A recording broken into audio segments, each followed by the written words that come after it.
Everyone tells me it's gonna be all right. That things are gonna change. Luca let out a feral scream that echoed into the night. Every time something changes, everything gets worse. Two large figures in hazmat suits occluded his view. Luca heard the deep, resigned voice of Mr. Nuncreed over an intercom. He knows too much. The end. What? What? No. Wait. No. This isn't the end. I know there's still much more. Somehow this went wrong. Okay, let's try something else. Got it. Okay, so. Do we do strange? Oh, we. Okay, wait a second. So, what's this part? Change, struggle. Should we try struggle instead here? Okay, let's give it a shot. We're going back. This is a story about struggle. All right? This is a story about struggle. Luca could hear a machine humming somewhere nearby. So I think we're back in the dumpster, from what I understand. He felt around wildly, searching for something, anything that could help. His hands found a hard object, maybe a tile? He yanked it free, lifting the cold stone. Let me go! Luca swung the tile as hard as he could at the shape that still held fast to his leg. Oh, okay. So, context, we're going back in time to the story. I'm pretty sure it's the hazmat suit person who's grabbing Luca's leg, and Luca's trying to get away. That's what I understood from this. He heard the crack of glass as the stone hit the assailant's mask. There we go. Yep. With a muffled yelp, the hand let go. Luca was free and scrambled to the door. He never looked back once on the long run home. Chapter 3. Okay, so we're doing chapter 3 again, but Luca was able to get away. And I think Luca at this point wasn't with Rollo, I want to say, but I'm not sure. Let's keep going because I'm trying to remember if Rollo was with us or not. So let's find out. Everything's fine. Everything's fine, everyone. The next morning, it was quieter than usual at the breakfast table. Only the sound of silverware and chewing interrupted the awkward silence.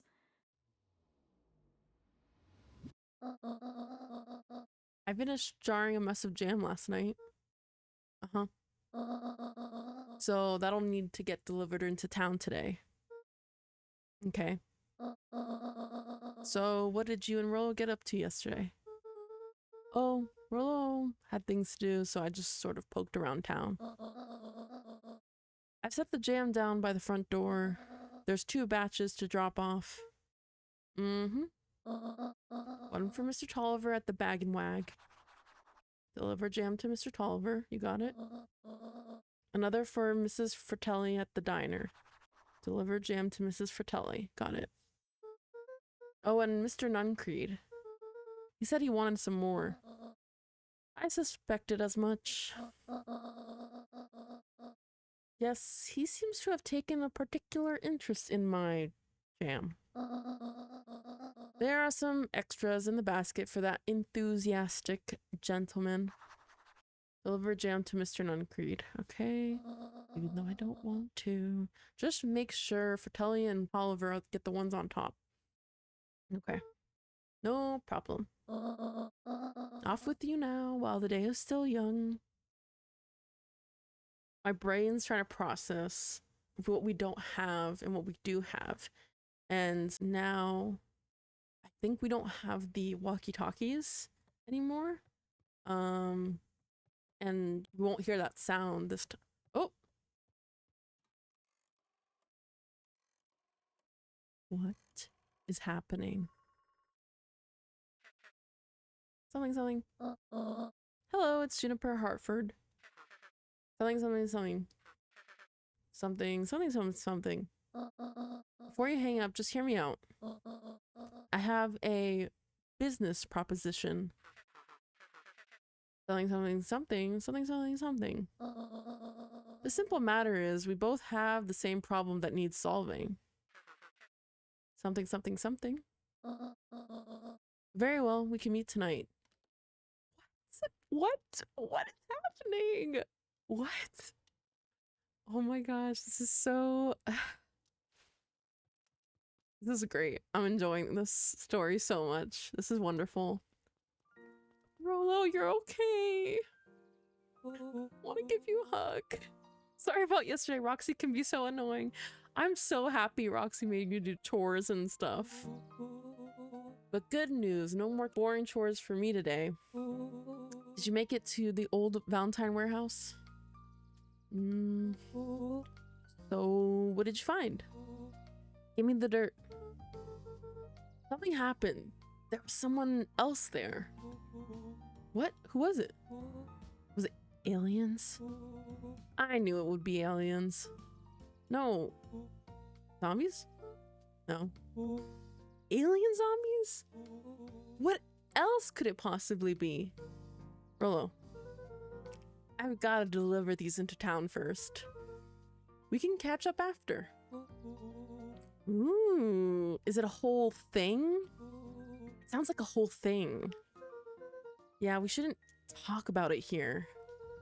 Meet me at the treehouse tonight.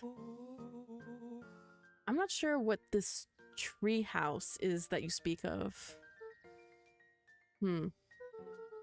Meet me at mission control. Roger that, Space Cadet. Alright, let's deliver this jam. I don't know who these people... I don't recall who these people are, so let's... I'm hoping it's pretty evident. Let's say hi to Joey. Wait, watch your step. Oh, sorry. There's a whole family of beetles here. They've gone missing. I thought they just sort of wandered around. Everyone has a home, Luca. Even beetles. Luca checked the soles of his sandals. I think we're okay. It's weird that they're gone. They went missing when the festival preparations began. You think the noise scared them away? Something like that. Just watch where you step, okay? I'm just a little worried. I hope I'm not missing any charms. That's the only thing, like, which could affect the story. That's kind of what I'm worried about. You can tell those jerks. Doesn't matter how many boxes they pile up. I ain't moving. I respect that. Can we go inside here? No. Okay, let's say hi. Okay, there's nothing to say hi. Oh, I can't say hi to I forgot her name. Let me I love talking to her when she was reading her book. I like the foreshadowing. Anger from the past, mistakes not yet made, and a glimmering hope for the future. He carried them all in equal parts everywhere he went. Oh heavens, what a burden to bear.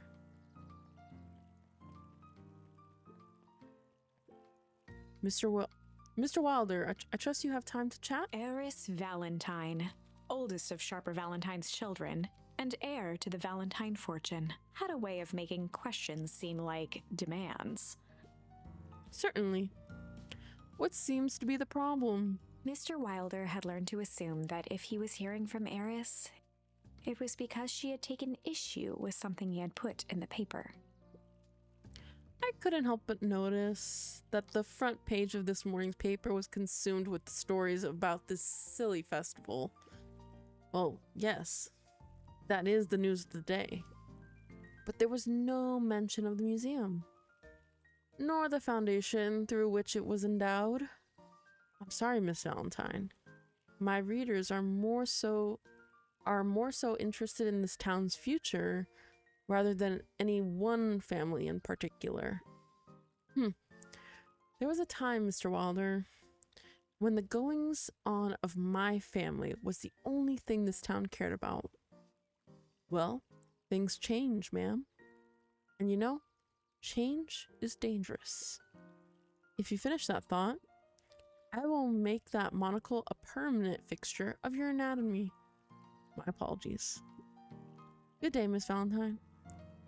Did I give you the impression this conversation was finished? Mr. Wilder averted his Ooh. gaze and began to polish his monocle. Well, good day, Mr. Wilder. Wait, do we need to deliver food jams to Mr. Wilder? I forget. Okay, let me see what our... We deliver jam to Mrs. Fratelli and Mr. Tolliver. Those are the main ones first. Okay, wait. Is there anything behind here? Oh! Hello. Hey, Don. Don. Oh! This bat is so freaking cute. Okay. Hey, Luca, what's up? Dawn had dreams of becoming a big-time reporter. At night, she searched for the story that could be her big break. By day, she hawked papers at the newsstand. They got you on jam delivery, eh? Yup. Hey, Don, have you noticed anything weird around town lately? What sort of weird things? Stuff going on at the old Valentine building? You might say I've heard some things. I'm working on a story about it right now. So what's going on? Can't say quite yet. I still need to follow up on a few leads. Keep me in the loop, okay? Sure thing. Have you seen the new kid around yet? New kid? Yeah, came in from the big city. Her parents both got jobs here. But get this, one of them is working for William Kerr and Perennial Harvest. And the other is working for Heiress Valentine. And the Valentines represent Beacon Pine's past. Perennial Harvest has positioned itself as this town's future. Must make for some interesting dinner table conversations. I can imagine.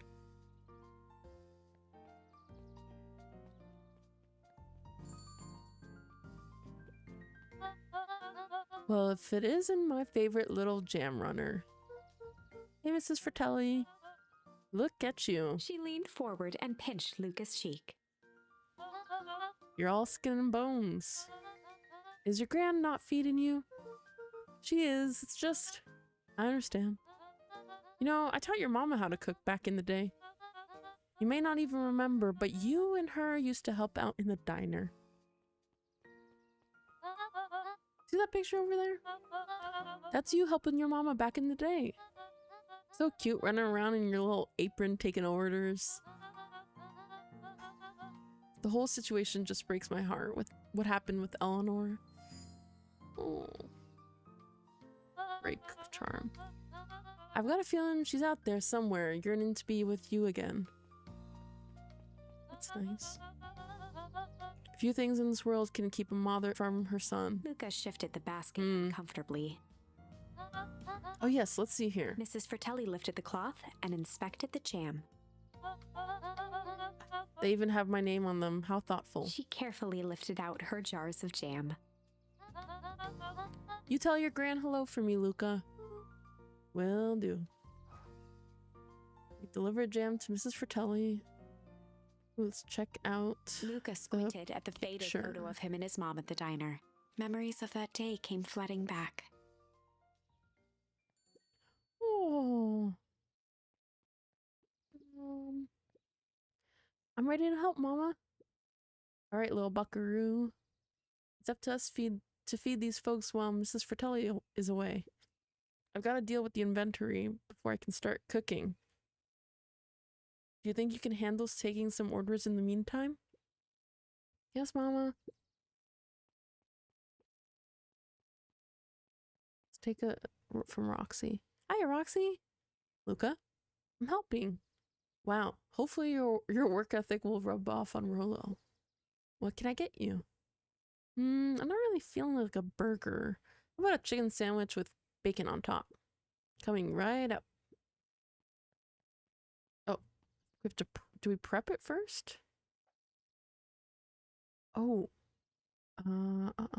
Okay. What did she say? She said, I don't feel like a burger chicken sandwich. With bacon on top.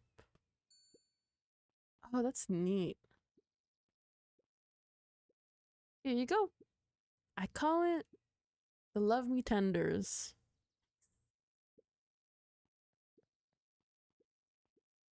Aren't you a little young to be waiting tables? I'm just helping out. My father had me hustling when I was your age as well. Father always says, children are to be sails, pulling a family ever forward. That doesn't sound very fun. There's plenty of time for fun. For instance, Father and I always make time to have lunch together once a month. Luca glanced at the empty seat across from Gus. Should I come back? Oh no, it turns out Father was too busy to have lunch today. I'll just go ahead and eat alone. Oh. The silver lining is, without him around, I can have my usual. A nice stack of cold cuts topped with a pile of sloppy chili. You got it. So we need cold, I'm guessing that's cold cuts, but I'm just gonna... Oh. And chili. That's chili. Yeah, beans. Okay.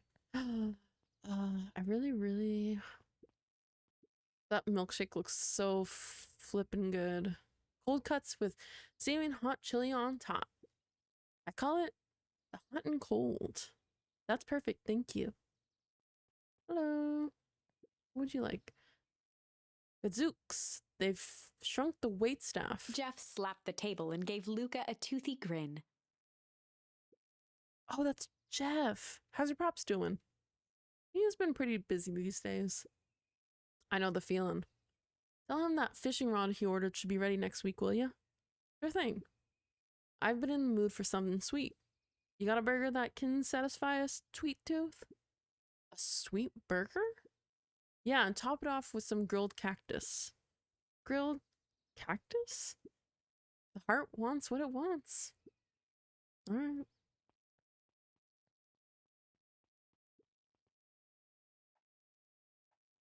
So something sweet. And grilled cactus. Awesome. Here you go. Here you go, Jeff. Here's your order. I call it the sweet and stabby. Ha! Now that's a burger with bite. Can we talk to anyone else? No. I don't think so. Okay.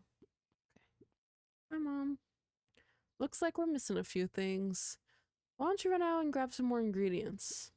Okay, I'll be back. Do we have to in the kitchen or just out?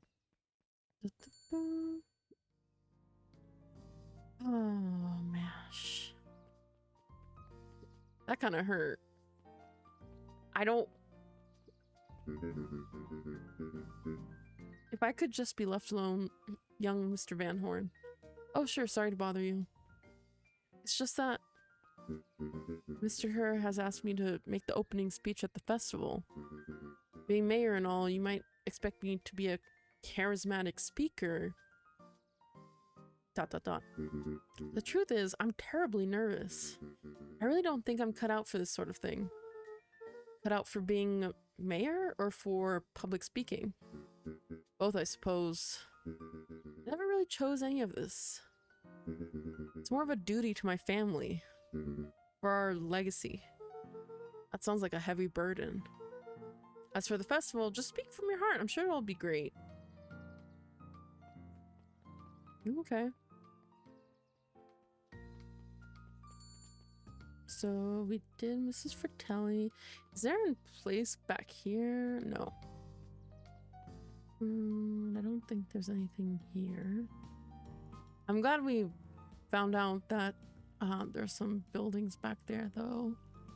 Can we go? Oh, maybe here? Deliver stuff here or no? Piper? Oh, hey, Luca, what's up? You know it's summer break, right? Of course. And it's like the morning. Correct. and you're studying. Like they say, the early bird gets the proper education required for a successful and fulfilling career later in life. Mm-hmm. Hey, Zariel. Hey, Luca. Could you please tell this lazy butt to help out in the cafe? Lumi, Zariel would like you. Luca, let me give you a little gem of advice. If you never do what you don't love, then you'll never work a day in your life. Wow. You're really setting the kid up for success. My guess is we can't go in there? No, okay. I was wondering how to access that balcony area. Maybe this way? We have to go out. Oh, wow. Oh, look at that cake. Look at that cake. Oh, it looks so good. Look at those croissants. No touching. I really want to touch it. Oh, I didn't want to like kick it. I just wanted to like, ugh. We're gonna be in trouble. We're gonna be in trouble. Let's talk to this person. Oh, let's talk to, how do you keep ice cream? How do you keep the ice cream cold? We keep them on ice. Where do you get the ice from?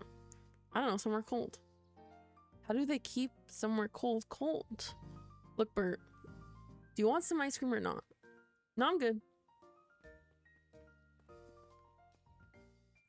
That was a pretty entertaining conversation. Huddled at his counter, Hiram Tolliver was meticulously shining apples. More accurately, Hiram Tolliver was meticulously shining one apple. Hello. With a yelp, Mr. Tolliver fumbled the apple, flailing at the air as it fell. Oh, sorry. No bother, no bother. He leaned forward and lowered his voice. Do you have something for me? Yeah, Gran had some jam I'm supposed to give you. He leaned in a bit further. Jam? Yeah, these ones on top. She wrote your name on them. Mr. Tolliver leaned back, speaking loud enough for anyone to hear. Ah, yes.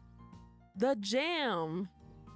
Thank you so much for delivering this jam to me. He reached forward and snapped up the jars of jam, giving Luca a little wink. I shall put it on my store shelves post-haste. Okay. I should finish my deliveries. Of course. Of course. He leaned in for a final whisper. Of course. Deliver jam to Mr. Tolliver is now off our list. Okay, I guess we have to go talk to Mr. Nuncreed. I really want to check out this history museum though. Quick. Ooh. We all know Beacon Pines is a great town. What you may not know is great towns grow from mighty roots.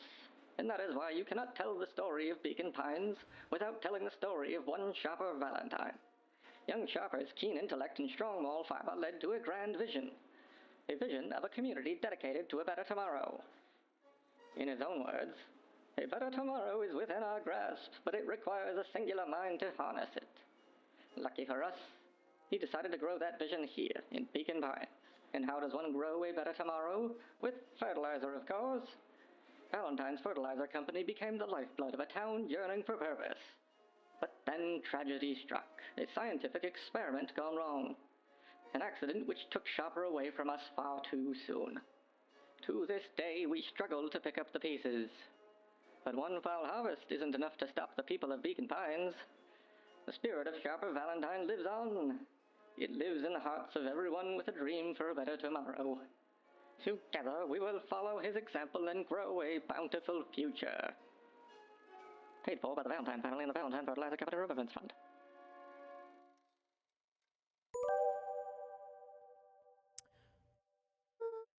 That was unhelpful.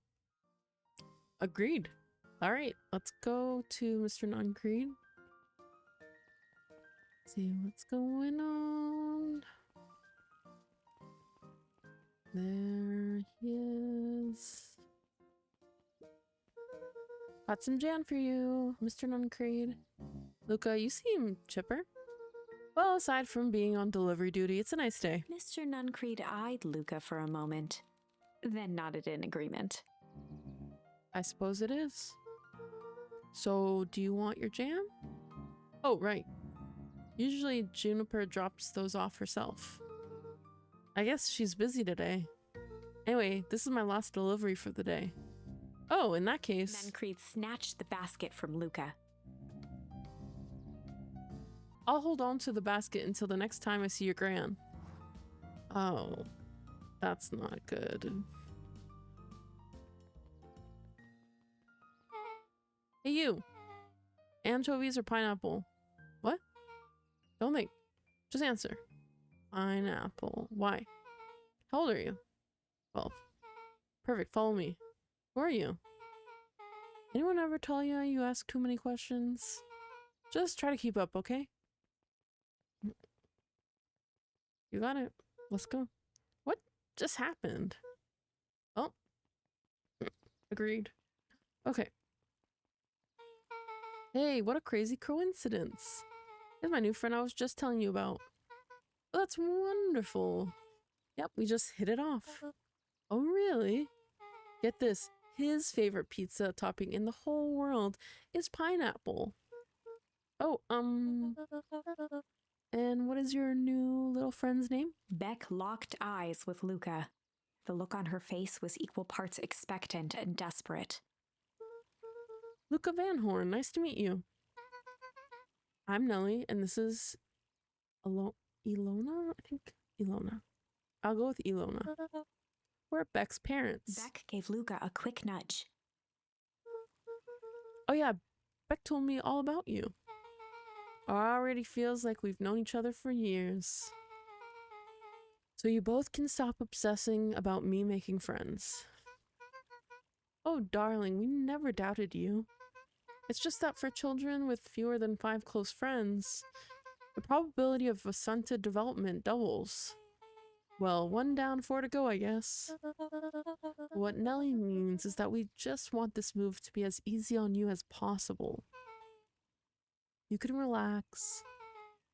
A friend has been friended. This calls for a celebration. Luca, you must join us for dinner tonight. Dinner? Wow, another coincidence. I actually already asked him, and he said he would love to. It's just wonderful.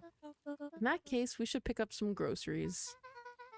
You two don't get into too much trouble now.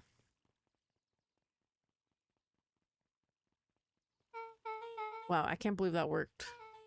Thanks a ton. You're welcome? I owe you one. My moms are great and all, but they can be a bit much sometimes. Our house is the little cottage next to the big mansion place.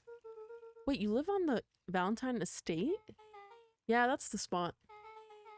Meet me by their big creepy gate. Don't be late. Or I'm back to square one on this whole friend grift. Great, see you there. Meet back at the big creepy gate. Alright, let's do it. This is such an interesting... This is such a fun story. I'm having a great time. Okay, let's talk to Jeff. Good morning, Jeff. What's so good about it? Another day further down the tubes, if you ask me. Come on now, it's not all bad. Festival is coming up. The festival. Old man Valentine used to put on cockamine shindigs all the time. And where did that get us? Well, it's perennial harvest putting on this one. And they're doing it for the whole town. As far as I see it, the difference between the old Valentine company and this new perennial harvest outfit Jeff dug through his pockets for a bit.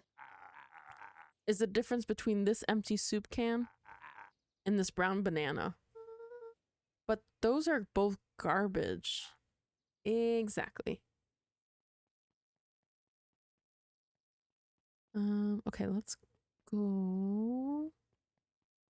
I don't want it to go in the library, but I really want to check out this creepy gate. Let's go to the gate.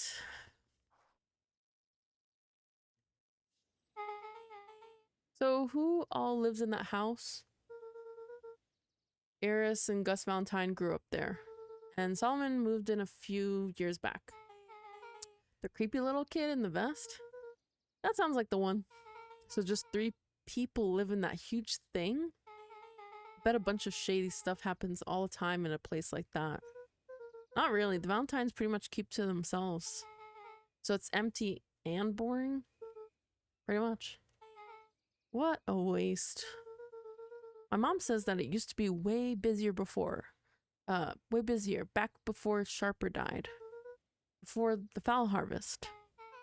Okay, that's like the 5th time someone mentioned this fowl harvest thing. And you all use that same ominous tone. Eventually you're going to explain to me how that harvest got all fouled up. But we can't keep my parents waiting anymore. This way.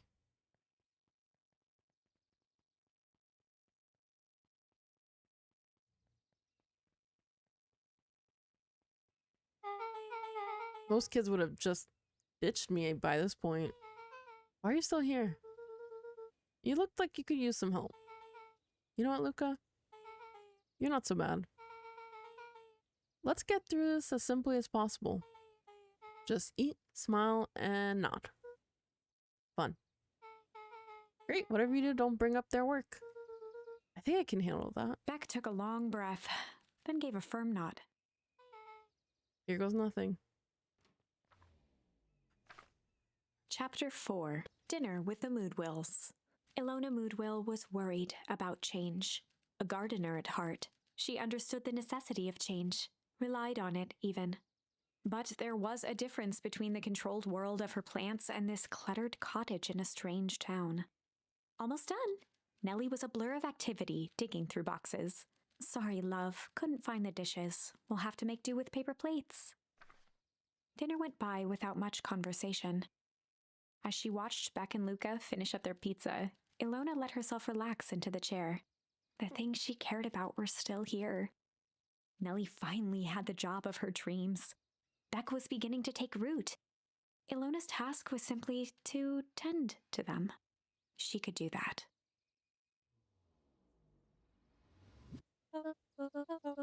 So, Luca, tell us a bit about yourself. Where do you live? Oh, I live with my grandma. Over on the other side of the river? Your grandma? Where are your parents at? Beck, manners. It's alright. My dad passed away in an accident at the fertilizer plant 6 years back. Oh dear. My mom's been missing for a few months now. Like, missing? Luca's eyes were fixed to his plate, pushing a chunk of pineapple around with his finger. Nellie was the one who eventually broke the silence. Luca, how did you like the pizza? Oh, it was good. Very good. Normally we'd have put more effort into dinner. Ilona nervously gestured toward the boxes. We aren't fully settled in, and Beck had mentioned that it's your favorite. I'm sorry, are we just skipping the part where he said his mom was missing? Beck! I'm sorry, Luca. This move has made us all a little tired. Luca wiped his face with his sleeve. No, it's fine. So Beck said that you moved here for work? Beck gave Luca a swift kick under the table. Ooh. Oh. I mean, what brought you to Beacon Pines? Oh, you were right the first time. We're here for work. Nellie won't tell you this, but she's a brilliant chemist. I don't know about brilliant, but I do love it. She's brilliant. Perennial Harvest just made her their newest lead research of deep engineering. She makes it sound more impressive than it is. I'm just happy that I get to make a difference in the world.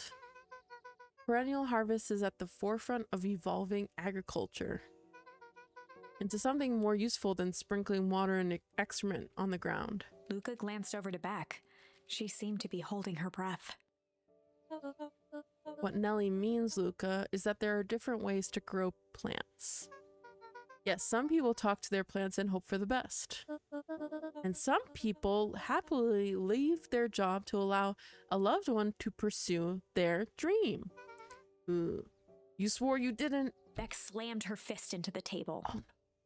Perhaps harder than she intended. Hey, Luca, how about some dessert? I actually have to meet my friend Rolo soon. Luca glanced outside to gauge the time. The sky was darker than he expected, filled with ominous clouds. Looks like there's a storm brewing. I should get going. Oh, I didn't think there was any rain in the almanac. Yeah, almanacs aren't that useful around here. Luca wiped his mouth one last time with his napkin and started to get up. Thank you all for the pizza. It was really good. It really was good. See you at the festival, Beck. Poor Beck. It's not easy. Wait up. I'll walk you home. Thanks, Beck. Surprised, Luca turned around. He knew Rolo could be prickly around new people. But Beck seemed cool. Rolo would warm up to her eventually. Probably.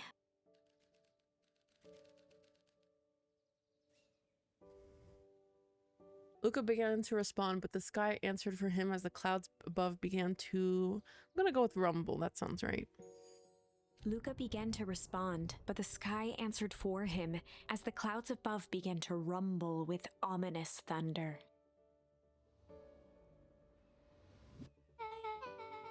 You sure we can make it home before the storm kicks off? Luca surveyed the roiling clouds. I'd say the odds are good. Maybe you should stay here and I'll just make a break for it. At that moment, the heavens opened up, unleashing torrential rain. Oh, gosh. Care to recalculate those odds? Hurry inside, you two, before you catch a cold.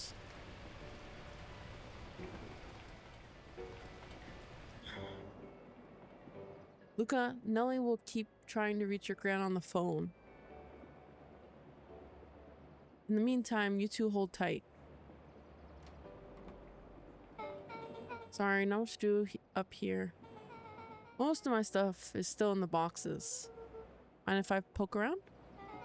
Be my guest. Ooh, a Luca microscope. squinted into the eye hole of the microscope. This looks wild. What is it? Gum. Gum? Luca adjusted the slide with his fingers to get a better look. I'm tracking the structural integrity of gum with increasing amounts of chewing. Chewed that one for 47 days. Luca wiped his hand off on his sweater and gave a nervous laugh. It's weird, I know. Beck looked down, timidly tapping the ladder with her feet. You think it's weird, don't you? A little. But weird can be cool.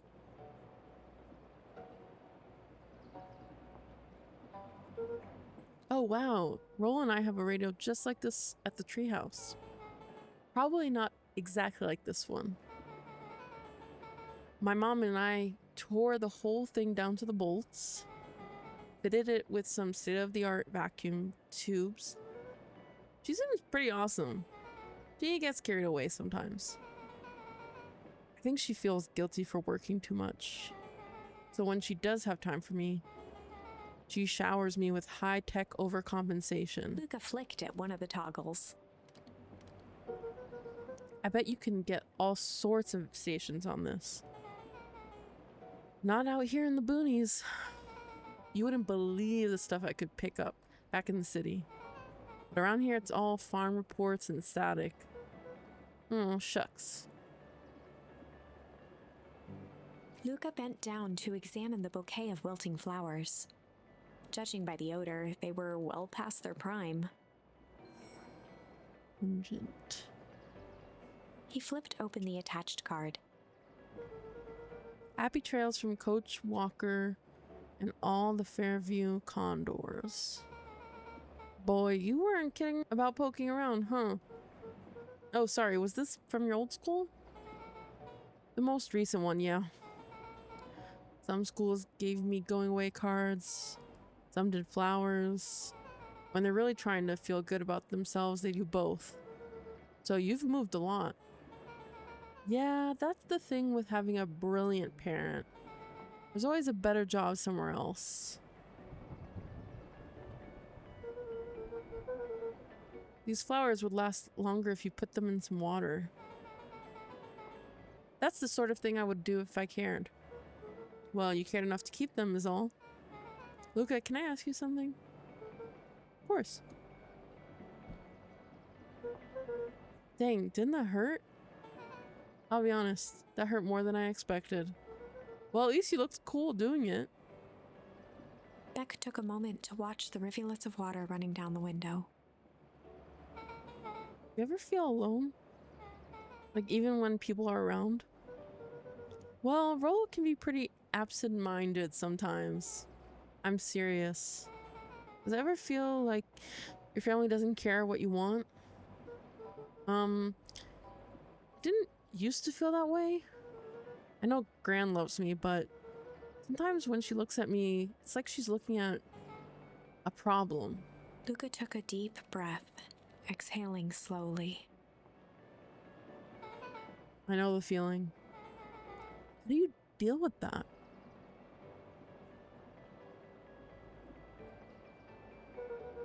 I guess I haven't yet. But one thing my dad told me when I was little, don't hold a grudge, especially against yourself. If you try to hold it all in, you're gonna pop.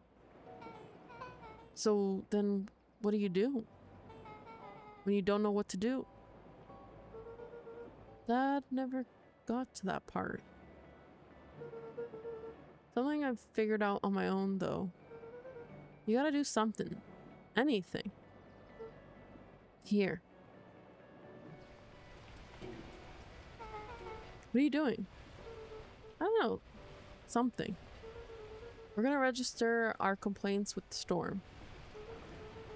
Listen here, you miserable universe. Stop jerking me around. I just want things to go back to the way they were. Everyone tells me it's gonna be alright. That things are gonna change. Luca let out a feral scream that echoed into the night. Every time something changes, everything gets worse. Screw this town. Whoa. Let me try.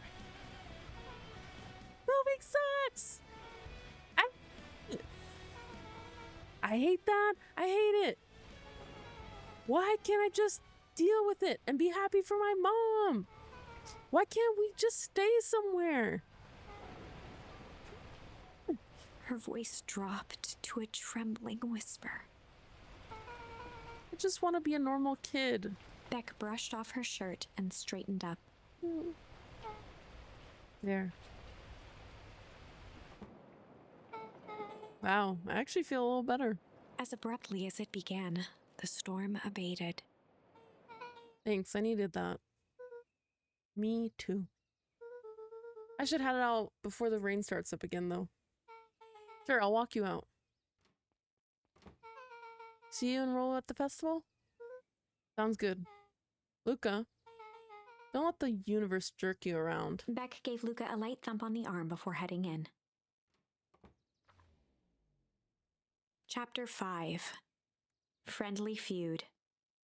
The air was heavy with the hard rain's residue, the smell of wet things. Despite his dreary surroundings, Luca felt at peace. He'd never shared those details about his dad with anyone, not even Rollo. But it's not like this changed anything. Rollo was still his best friend. Adding Beck to the group would help balance things out. Everything's better in threes. This is what Luca told himself as he headed to the treehouse. Catch up with Rollo at this treehouse. Alright. I'm a little worried. Oh! There's her name. Hey, Dawn. Tracking down a lead? You bet. I heard a juicy new rumor. Turns out, when Sharper Valentine died, he left behind a peculiar last will and testament. Peculiar how?